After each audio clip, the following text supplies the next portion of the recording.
You know, here at the MeidasTouch Network, we've been chronicling people who are leaving MAGA.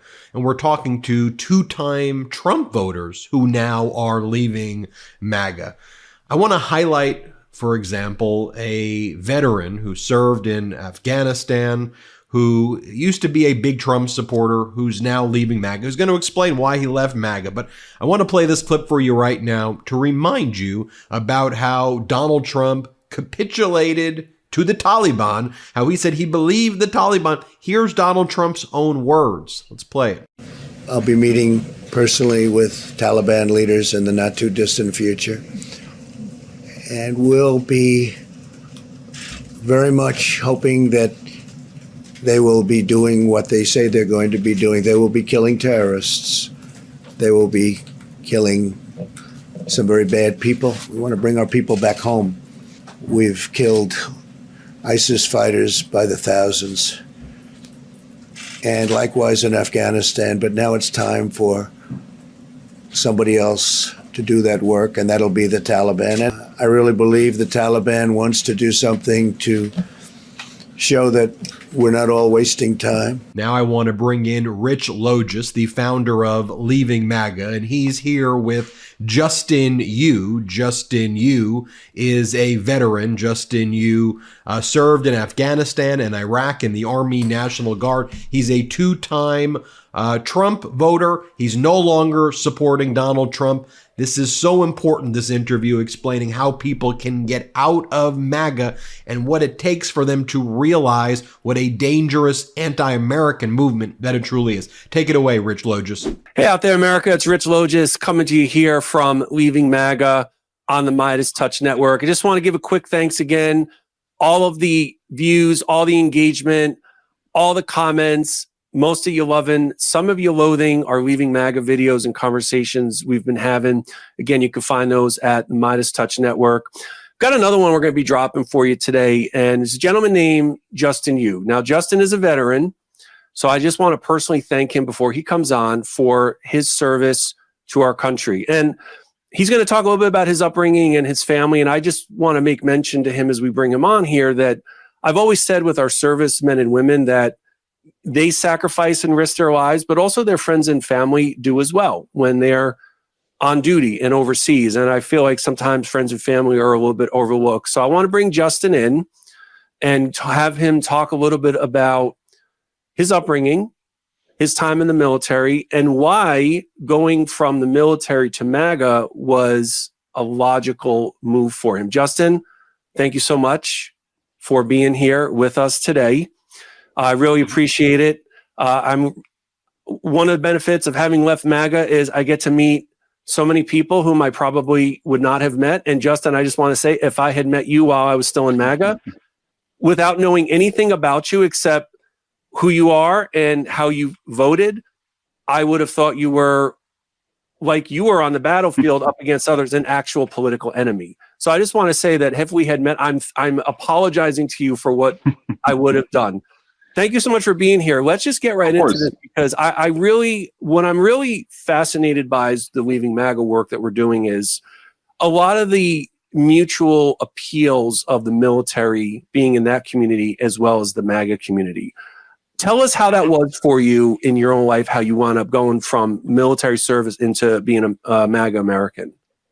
Well, first things first, Rich, I want to say thank you so very much for having me on and having me use my voice to try to help others who had been thinking about leaving MAGA or who are still MAGA that are wanting to go a different way. I'm glad that I'm able to help out. I'm glad I'm able to present those choices. So thank you very much, first and foremost. Secondly, giving you a little bit of background about myself, I grew up in a small logging town called Glide, Oregon. That was where I spent the majority of my childhood. It's about 18 miles east of Roseburg, Oregon, and it is in a small little area of Southern Oregon. And growing up in that, I grew up around a lot of construction workers. My dad himself was worked in construction himself. He owned his own construction business for about 25 years, I do believe. Anyway, so also grew up around a lot of loggers as well. My uncle was also a logger himself. He was one of the people who was dropping trees left and right and pulling up the chain himself. So growing up, I grew up very poor. I grew up in like I said, in Glide, Oregon, in a 1970s single wide manufactured home that was just dilapidated. It was sat on a hill, so all the rainwater that was coming off the top of the hill would come down into our place, make it into a soupy mess. But down the hill of where I grew up, there was a farmer down there who took care of a bunch of animals: horses, cows, pigs, ducks, animals, things like that. So I spent the majority of my childhood around that as well. So my grandfather was also a farmer himself. So he had an orchard, and his next door neighbor was actually producing corn.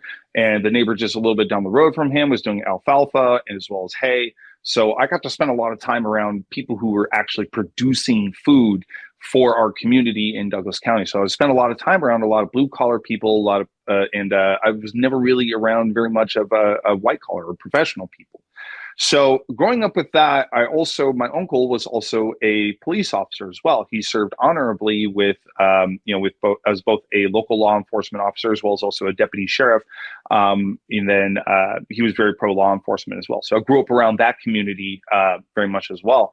And then, of course, throughout my childhood, I was heavily influenced about the military, because I told my mom ever since I was a little kid, I said, hey, I either want to be an army man or I want to be a policeman. So I chose, when I became old enough, 9/11 happened, and I grew up initially under the Clinton administration as far as my formative years go. So we grew up under Clinton, and then rolling into George W. Bush, and then rolling into 2001 during 9/11. And that's when, like most Americans during that time, as soon as that happened, I walked right to my local recruiter's office and I enlisted. I said, "Send me over. I want to fight back. I want to serve my country." So there was a lot of just rallying around each other, and it became more. And it definitely became. It was rallying more towards Republicans around that time too, because Republicans were the ones that were like, hey, support our troops, love our troops, give the support, give the love. And even Democrats at that time came up behind that. So even though I still leaned more towards Democrat at that time, growing up during the global war on terror, and I joined the Army. Like I said, I joined the Army, went to basic training in 2003, graduated in 2004, and then my first deployment was in 2006 to Afghanistan. So Afghanistan rolls around. I experienced that war, and again, then I started feeling what a lot of other veterans, when we came back, was feeling like, we're so tired of that career politician, because the career politician was what put us in there. And during that time, that's when all of the lies about the Iraq war started coming out too. Like, there was no WMDs. There was no reason for us to actually go there. We completely sent the entire Middle East into upheaval. And at that time, myself and a lot of other my veteran brothers and sisters felt at that time, we're like, what in the heck are we fighting and dying for? We're fighting and dying for a career politician's vision of what a country should be, instead of like, hey, we're actually defending freedom, which, again, leading into the 2012 election under Obama, we had just pulled out of Iraq. And at that time, I came back from Iraq in 2010. And I saw the withdrawal happening, and almost immediately watching the slow withdrawal happen from 2010 to going into 2011, I saw things starting imploding, and we were angry again at that career politician. We said, what in the heck did we fight and die for? So then I became more Republican. Then I saw Donald Trump was going to run. I heard that he was going to run in 2014. Then 2015 rolls around. He said he was running, and he's going against Hillary Clinton. Well, at that time, myself, like everybody else, we were tired of the career politician. We were tired of feeling like that we were being left behind by all these politicians. That's what we felt at that time. We felt, you know what? Let's give the businessman a try. Let's see if we can try to run it by a business, business. And that was point number one of when it should have rang alarm bells to everybody else. And for everybody else that was on the Democrat side, they saw it for what it was. But there was also the anti-Trump sentiment was building, and it was being directed towards us, towards people who did vote for him. And that kept us even more into MAGA because we were either Sure. afraid or we got Right. angry by the other side. But I think, though, see, as you're recounting all of this, and I vividly recall having met so many whom I got to know very well. They had some similar experiences after 9/11. They went right down to their recruiting office, whether it was whatever branch of the military, and immediately signed up to serve. And it was out of a sense of duty. It was out of a sense of patriotism. It wasn't really out of any sense of the glorification of war, right? That tends to mythologically happen. And I think these reasons you're saying about dissatisfaction with career politicians and maybe feeling a little bit like you were betrayed, having gone into other nations, because you actually mentioned to us in testimonial did for us, which we will post on our site eventually at leavingmaga.org, that in Afghanistan, you actually found it an aesthetically beautiful, pleasing, very serene place, right? And I feel right. So you said that, and I got to thinking, I've never really heard that before. And those reasons you're citing about supporting Trump and MAGA, I don't think those are controversial reasons. I think they're very anodyne reasons that actually were shared across a variety of ideological spectrums and beliefs. But in the military, how would you do a little bit of a compare and contrast, let's say, with the military brotherhood along with the MAGA brotherhood? And I should also mention sisterhood, not to leave out our fellow American sisters in the military and MAGA Americans. I've really been fascinated by what I see is actually a very logical link between serving in the military and gravitating to the MAGA community. Can you speak to that a little bit? Because I really want to hear your perspective on this. So that's actually very, very easy. And thank you for asking that question. The thing that I found that was very similar that pushed a lot of the veteran community towards MAGA, mainly towards Republicans, is, again, we grew up during the global war on terror. We grew up in that 2001, that post-2001 world. And as far as our formative years went as far as our military profession went. So the sentiment was during that time that Republicans were very pro-military, that they were wanting to do things for veteran benefits, that they were wanting to increase military pay, that they were wanting to invest in better technology to keep us safe, and also just the support that we would get when we got back home. That was the sentiment that was being driven at that time by the Republicans. And so veterans in and of itself at that time felt like that it was gravitating towards that. And then Donald Trump comes in, brings MAGA, brings Make America Great Again.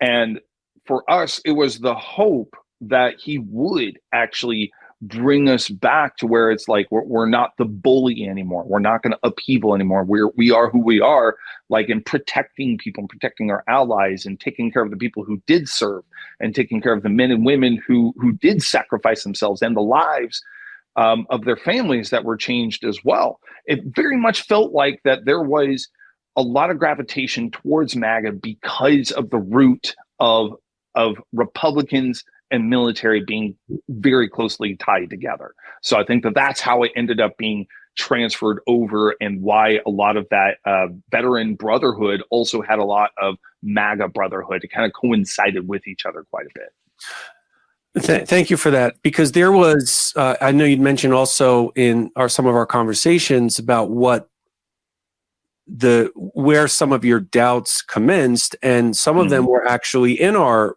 foreign policy as well. But yeah, I would. Can you take us through some of the moments and some of your own feelings about when you started to question your support for Trump and MAGA and started thinking, I'm not really sure if I support this, and what that process was like for you? So the motivations was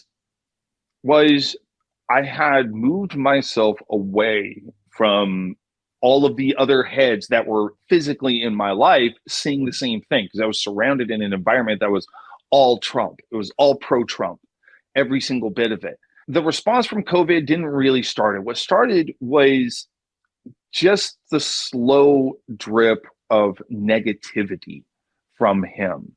It was always somebody else's fault. It was always they, them. And it just started getting very tiring, because I had heard that for 4 years beforehand, leading into the 2020 election. And then, like I said, at first it was the Russia thing, and it started leaving me a little bit out. I'm like, well, wait a minute. He is a businessman. He is Trump. There is 100%, there's 100% fact that he hung out with oligarchs too. It's 100% like you would think it would. So that's what drew my conclusion about that. I was like, okay, going from there. Then the Russia collusion impeachment as well happened. I got to hear a lot of that, and it slowly just started pulling myself away from not only like I said, the people that were around me physically in my life, but also the media that was parroting the things that he was saying. So it was started with that, and then January 6th happens. So January 6th to me was when that moment actually started my removing myself from MAGA, for trying to see things for what it is and actually listening to more than just a few voices. It started listening to a variety of different voices, and that just slowly started waking up. Then again, it was just that slow progression, just watching all of his actions and all of his responses towards scandal, towards investigations, and then his convictions rolled in. Like 30 plus convictions on a former president. That's not a small thing to look at, you know. And then it was like I said, it was just disagreeing with the results of the election. I'm like, Mr. Trump, it's been a few years. Like, if there was actual funny business happening, it would have happened. You already proved it in open court. You already had the opportunity to prove it in open court, and you didn't do it.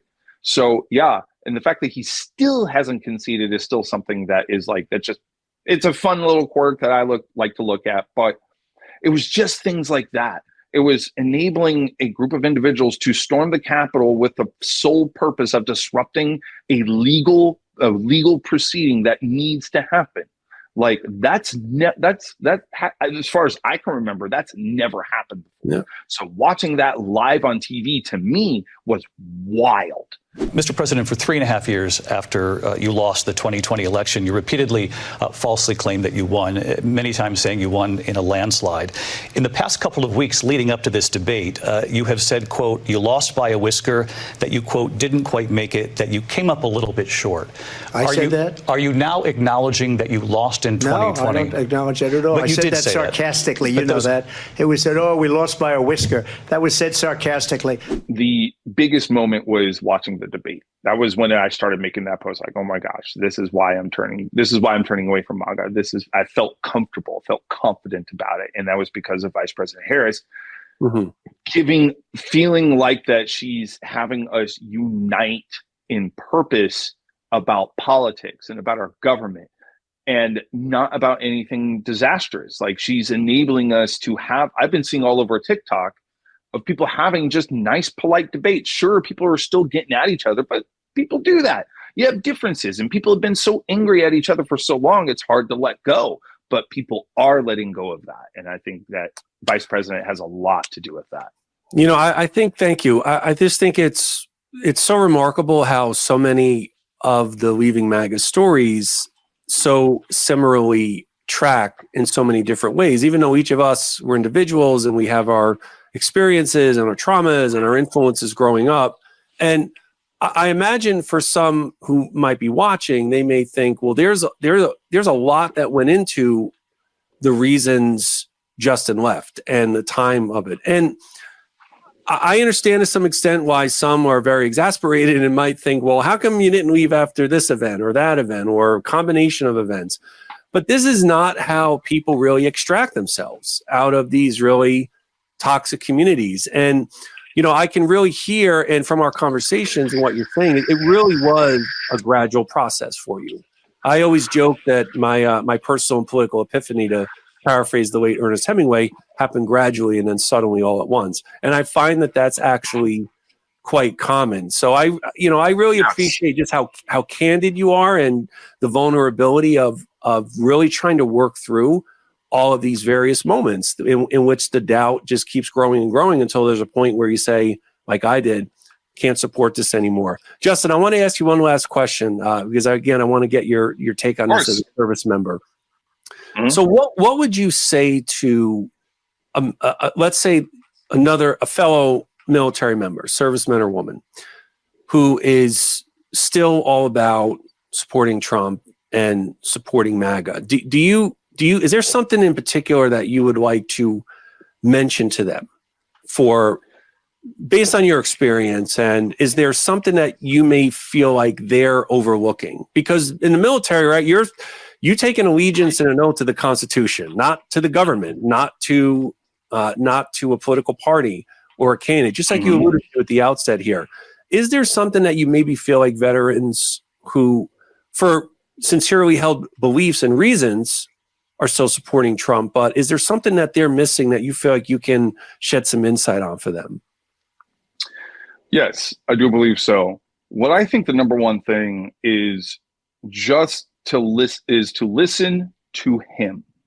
Don't listen to anybody else that's around him. Don't listen to all the right-wing podcasters. You know who they are, and that's okay. But pull away from them for a minute and listen to just him. Listen to the things he's really saying, especially this time around. Ask about policy. What policy is he doing that you still agree with? Name one.